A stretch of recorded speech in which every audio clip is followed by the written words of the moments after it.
And with the end of last chapter comes the end of the Death Tea filler, and the end of bad Death Tea, I think, overall. Chapter 33, Terror Cubed, starts off pretty much exactly the same way that Chapter 31 started off. Yugi's Eye of Illusion card, the mind-reading card, once again tells him that Sugoroku is in critical condition, and this once again spurs the group forward. It feels kind of redundant, but it's still effective considering what story we're about to get. Once again, they all rush forward as a unit to help Yugi, to fight for the survival of Yugi's grandfather. They've put themselves in this dangerous situation, risking their lives on the promise that this ridiculous scenario, that defeating Kaiba with Sugoroku's deck, will somehow help him to get well again. It's ridiculous isn't even a strong enough word. Despite all of the things that these kids have encountered in their lives, it's goofy. No even remotely intelligent human being in their right mind would believe that. And yet, because it's the only chance that Yugi has, all of them stand with him, and all of them continue to risk everything to try to further this end. They rush into the next section, Death T3, and are surprised to find that it's a blank white room with large square white tiles on the floor, and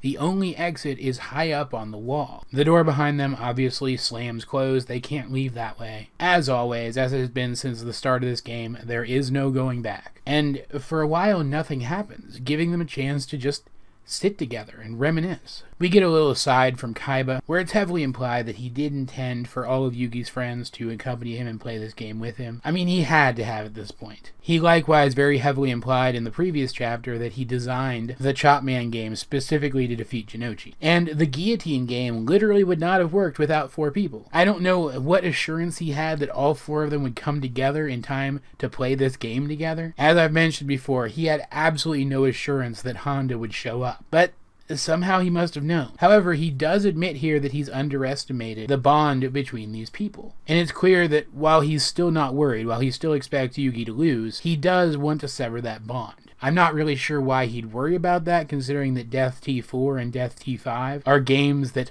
only Yugi can participate in. The other characters will have absolutely no effect on them whatsoever. So I imagine it's probably just to harm Yugi in that way. But still, that's something he clearly wants to do. He clearly wants to break this bond. He wants to prove that at the end of the day, friendship doesn't matter and people are only out for themselves. Meanwhile, the core characters are all having a conversation, and of course, Yugi's mind is on his grandfather. So not only is he worried about his grandfather, but he's also starting to worry about his friends. If there's a chance that he's going to lose his grandfather, obviously he's going to consider that he might lose his friends in the same day. And so he apologizes to them for getting them into this situation. And for just a moment, Jinochi turns back into that old Jinochi and starts manhandling Yugi. And this begins what I think is still, to this day, one of the most effective scenes in Yu-Gi-Oh! Overall. I'm talking the entire franchise. Jinochi reminds Yugi that they are friends and not just the superficial schoolyard kinds of friends. That they have a real deep connection, one that can't be broken. That just as Yugi would risk anything for any one of them, they would risk anything for him. And then he actually apologizes for the way he used to treat Yugi. You can tell from the presentation of his dialogue here that this is actually something that's been weighing on him for a while now. He apologizes to Yugi, and for the first time he explains his behavior. That because he lives in an abusive household, he never really learned to like himself. And so he took it out on Yugi. He paid that abuse forward, and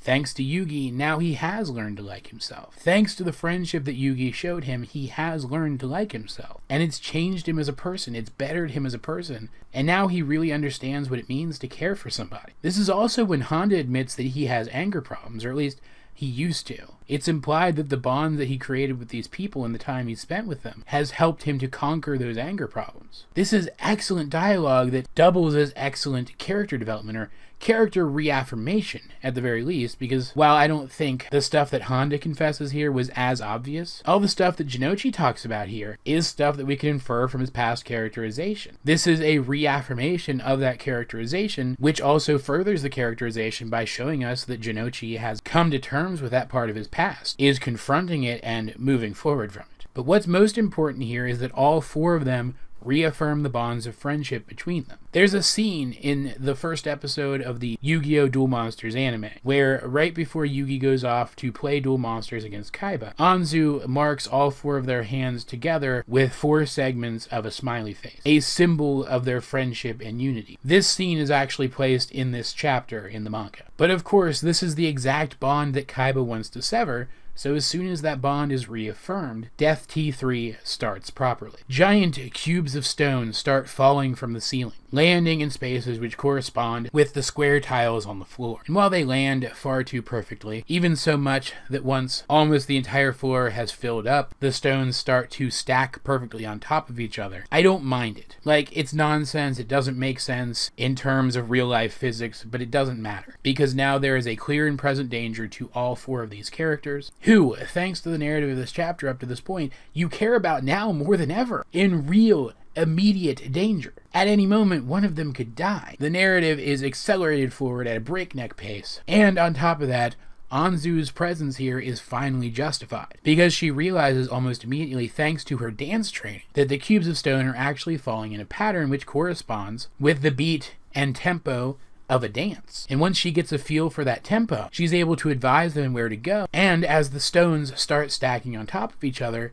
suddenly that exit high up on the wall starts to come within reach. All they have to do is keep light on their feet, listen to Anzu, and they'll make it out of this alive. Then, just as it seems that everything's going to be fine, just as it seems that this game has been won once again by this group of people, just as the audience starts to feel that they don't have to worry anymore, that they can let out that held breath, the tempo changes, the stones start falling in a different pattern. And while they adapt, it's too late for Hernândez. While he himself is not crushed, the tail of his jacket is caught between two of these huge immovable stones. He's able to help Yugi to reach the exit, but he can't go himself. He's trapped too tightly to escape. And Hernândez, being the brave, proud person that he is, he doesn't denounce his friendship with Yugi. Kaiba has failed to break these bonds, at least in the metaphorical sense. The chapter comes to a close with another of the stone cubes falling into place such that it blocks the view back into the room for the three who have already escaped. The three plus the useless baby, who thankfully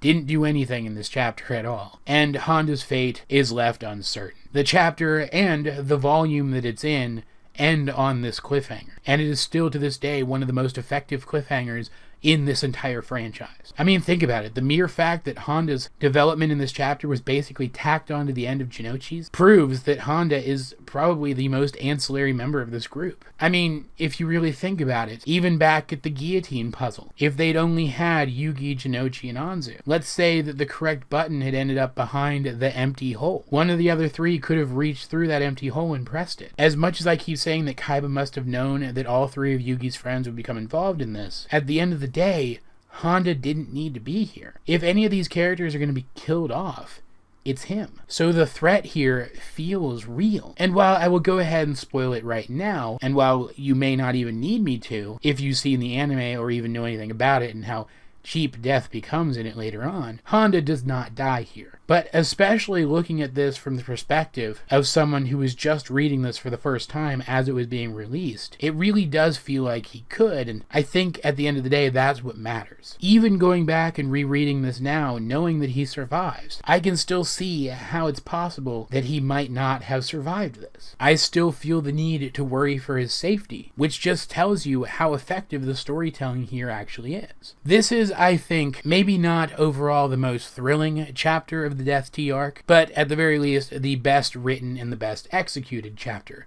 of the Death T arc. It's one of the rare chapters / episodes of Yu-Gi-Oh! Where the game that they're playing doesn't matter. Just so long as the danger exists to push the plot forward, it doesn't matter what it is. Because the thrill doesn't come from the game itself, it comes from the bond that we as the audience have created with these characters who have likewise created a bond between each other. It's a magnificent chapter, one which I don't even remember if it was in the Season 0 season, so obviously it wasn't all that effective there, if it even exists, and one that the Yu-Gi-Oh! Duel Monsters anime never managed to recreate, though on occasion it did try, and it leads directly into one of the most important scenes in the early manga, one which has a lasting impact on the rest of this story. But we'll talk about that next time. As for now, as per usual, I'd like to know what do you guys think of this chapter of Yu-Gi-Oh! If you have read it. Let's get a discussion going in the comment section down below, or over on my Discord.